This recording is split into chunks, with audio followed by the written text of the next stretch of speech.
وقال الذين أوتوا العلم والإيمان لقد لبثتم في كتاب الله إلى يوم البعث فهذا يوم البعث ولكنكم كنتم لا تعلمون فيومئذ لا ينفع الذين ظلموا معذرتهم ولا هم يستعتبون۔ اللہ تعالیٰ وہ ہے کہ جس نے تمہیں کمزوری کی حالت میں پیدا کیا، پھر اس کمزوری کے بعد توانائی دی، پھر اس توانائی کے بعد کمزوری اور بڑھاپا کر دیا۔ جو چاہتے ہیں اللہ تعالیٰ پیدا کرتے ہیں، وہ سب سے پورے واقف اور سب پر پورے قادر ہیں۔ جس دن قیامت برپا ہو جائے گی، گنہگار لوگ قسمیں کھانے لگیں گے کہ ایک گھڑی کے سوا نہیں ٹھہرے، یعنی دنیا میں اسی طرح یہ بہکے ہوئے ہی رہے۔ اور جن لوگوں کو علم اور ایمان دیا گیا ہے وہ جواب دیں گے کہ تم تو جیسا کہ کتاب اللہ میں ہے یوم قیامت تک ٹھہرے رہے۔ آج کا یہ دن قیامت ہی کا دن ہے، لیکن تم تو یقین نہیں مانتے تھے۔ آج ظالموں کو ان کی عذر معذرت کچھ کام نہ آئے گی اور نہ ان سے توبہ طلب کی جائے گی۔ سامعین بدایتوں کی تفصیل سماعت کیجیے۔ انسان کی اصل کیا ہے؟ انسان کی ترقی و تنزل پر نظر ڈالو۔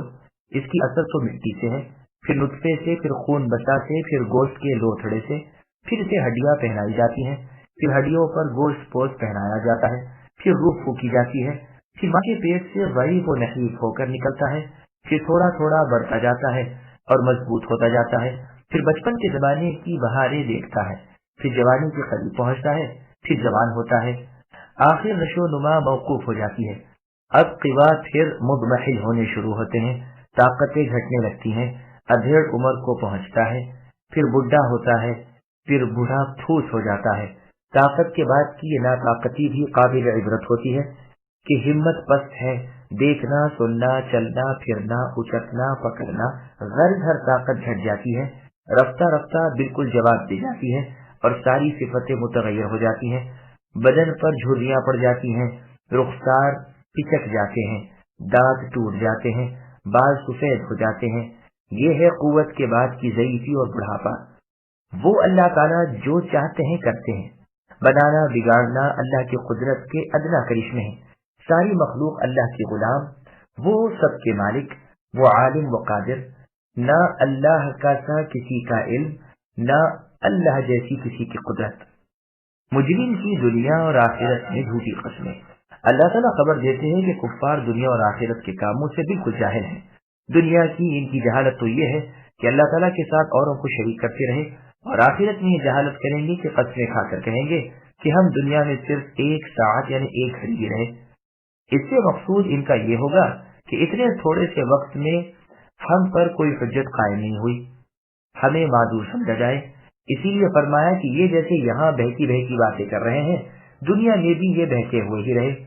اللہ تعالیٰ فرماتے ہیں کہ ان کے کہنے پر علماء کرام جیسے دنیا میں انہیں دلائل دے کر قائل معقول کرتے رہے، آخرت میں بھی ان سے کہیں گے کہ تم جھوٹی قسمیں کھا رہے ہو، تم کتاب اللہ یعنی کتاب الاعمال میں اپنی پیدائش سے لے کر جی اٹھنے تک ٹھہرے رہے، لیکن تم بے علم اور نرے جاہل لوگ ہو، پس قیامت کے دن ظالموں کو اپنے کرتوت سے معذرت کرنا محض بے سود رہے گا اور وہ دنیا کی طرف لوٹائے نہ جائیں گے، جیسے اللہ تعالیٰ نے سورہ حامیم سجدہ کی آیت نمبر 24 میں فرمایا وَإِن يَسْتَعْتِبُوا فَمَا هُمْ مِنَ الْمُعْتَبِينَ، یعنی اگر وہ دنیا کی طرف لوٹنا چاہیں تو لوٹ نہیں سکتے۔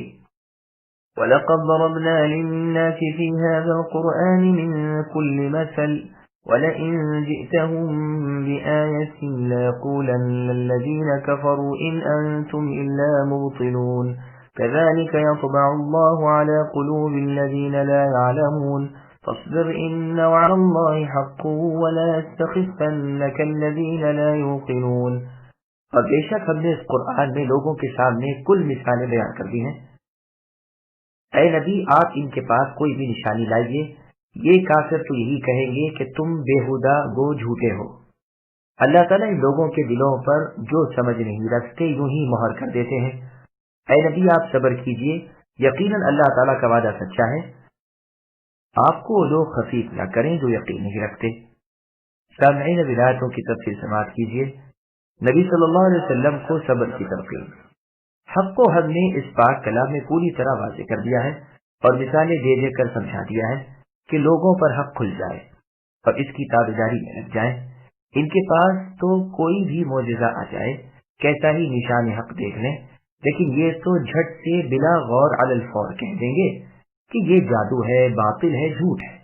دیکھیے چاند کو دو ٹکڑے ہوتے ہوئے دیکھتے ہیں پر ایمان نہیں لاتے۔ خود قرآن کریم میں سورہ یونس کی آیت نمبر 96 میں ہے ان الذین حقت علیہم الآیہ، کہ جن پر آپ کے رب تعالیٰ کی بات اے نبی ثابت ہو چکی ہے وہ ایمان نہیں لائیں گے، گو ان کے پاس تمام نشانیاں آ جائیں یہاں تک کہ وہ دردناک عذابوں کا معائنہ کر لیں۔ بس یہاں بھی اللہ تعالیٰ فرماتے ہیں کہ بے علم لوگوں کے دلوں پر اسی طرح مہر الہی لگ جاتی ہے۔ اے نبی صلی اللہ علیہ وسلم آپ صبر کیجیے، ان کی مخالفت اور دشمنی پر درگزر کیے چلے جائیے۔ اللہ تعالیٰ کا وعدہ سچا ہے، وہ ضرور آپ کو ایک دن ان پر غالب کریں گے اور آپ کی امداد فرمائیں گے اور دنیا اور آخرت میں آپ کو اور آپ کے تابع داروں کو مخالفین پر غلبہ دیں گے۔ آپ کو چاہیے کہ اپنے کام پر لگے رہیں، حق پر جم جائیے، اس سے ایک انچ ادھر ادھر نہ ہٹیے، اسی میں ساری ہدایت ہے، باقی سب باطل کے ڈھیر ہیں۔ قتادہ رحمہ اللہ فرماتے ہیں علی رضی اللہ عنہ ایک مرتبہ صبح کی نماز میں تھے، جو ایک خارجی نے آپ کا نام لے کر زور سے اس آیت کی تلاوت کی، یعنی سورہ زمر کی آیت نمبر 65 وَلَقَدْ أُوحِيَ إِلَيْكَ وَإِلَى الَّذِينَ مِنْ قَبْلِكَ لَئِنْ أَشْرَكْتَ لَيَحْبَطَنَّ عَمَلُكَ وَلَتَكُونَنَّ مِنَ الْخَاسِرِينَ۔ علی رضی اللہ عنہ یہ آیت سن کر خاموشی سے اس آیت کو سنتے رہے، سمجھا اور نماز ہی میں اس کے جواب میں آیت فَاصْبِرْ إِنَّ وَعْدَ اللَّهِ حَقٌّ وَلَا يَسْتَخِفَّنَّكَ الَّذِينَ لَا يُوقِنُونَ تلاوت فرمائی۔ یہ روایت ابن جریر ابن ابی حاتم میں ہے، وہ حدیث جس سے اس مبارک سورت کی فضیلت اور اس کی قرأت کا صبح کی نماز میں مستحب ہونا ثابت ہوتا ہے۔ چنانچہ مسند احمد میں ہے کہ ایک صحابی فرماتے ہیں رسول اللہ نے ایک دن صبح کی نماز پڑھاتے ہوئے اسی سورت کی قرأت کی، اثناء قرأت میں آپ کو وہم سا ہو گیا، فارغ ہو کر فرمانے لگے تم میں بعض ایسے لوگ ہیں جو ہمارے ساتھ نماز میں شامل ہو جاتے ہیں لیکن باقاعدہ ٹھیک ٹھاک وضو نہیں کرتے، تم میں سے جو بھی ہمارے ساتھ نماز میں شامل ہو اسے اچھی طرح وضو کرنا چاہیے۔ اس حدیث کی اسناد حسن ہے، متن بھی حسن ہے اور اس میں ایک عجیب بھید اور بہت بڑی خبر ہے، اور وہ یہ کہ رسول اللہ کے مقتدیوں کے وضو بالکل درست نہ ہونے کا اثر آپ پر بھی پڑا، بس ثابت ہوا کہ مقتدیوں کی نماز معلق ہے ایمان کی نماز کے ساتھ۔